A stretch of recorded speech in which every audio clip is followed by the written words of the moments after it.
Lok Sabha speaker పదవి చేపట్టేదెవరు? బీజేపీకే ఆ హోదా దక్కుతుందా?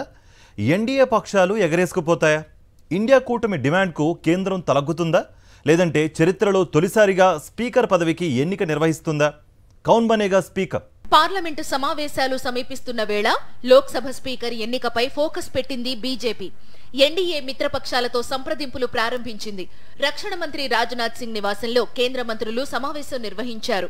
బీజేపీతో పాటు ఎన్డీఏ పక్షాలకు చెందిన సెంట్రల్ మినిస్టర్స్ ఈ భేటీలో పాల్గొన్నారు. స్పీకర్ ఎన్నికపై చర్చించారు. సంకీర్ణ ప్రభుత్వంలో సభాపతి పదవి అత్యంత కీలకం.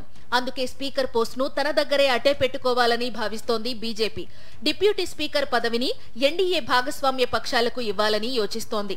దీనిపై ఏకాభిప్రాయం కోసమే రాజ్నాథ్ నివాసంలో సమావేశమయ్యారు కేంద్ర మంత్రులు. డిప్యూటీ స్పీకర్ పదవి ఏ పార్టీకి ఇవ్వాలనే అంశంపైన కసరత్తు చేసినట్టు తెలుస్తోంది. బీజేపీ స్పీకర్ అభ్యర్థికి తాము మద్దతిస్తామని ఇప్పటికే స్పష్టం చేసింది జేడీయూ. కాబట్టి స్పీకర్ పదవి కోసం పట్టుబడుతున్న టీడీపీకే డిప్యూటీ స్పీకర్ దక్కొచ్చనే ప్రచారం జరుగుతోంది. లోక్సభ స్పీకర్ బీజేపీ వద్దే ఉంటే ఓం బిర్లాకే మరో ఛాన్స్ దక్కే అవకాశం ఉందని సమాచారం. ఏపీ బీజేపీ అధ్యక్షురాలు దగ్గుబాటి పురంధేశ్వరి, ఒడిశాలో బీజేడీ నుంచి బీజేపీలో చేరిన భర్తృహరి మహతాబ్ పేర్లు రేసులో వినిపిస్తున్నాయి. చివరి నిమిషంలో కొత్త పేర్లు తెరపైకి వచ్చే అవకాశాలు లేకపోలేదు. ఈ నెల 24 నుంచి పార్లమెంటు స్పెషల్ సెషన్ ప్రారంభం కానుంది.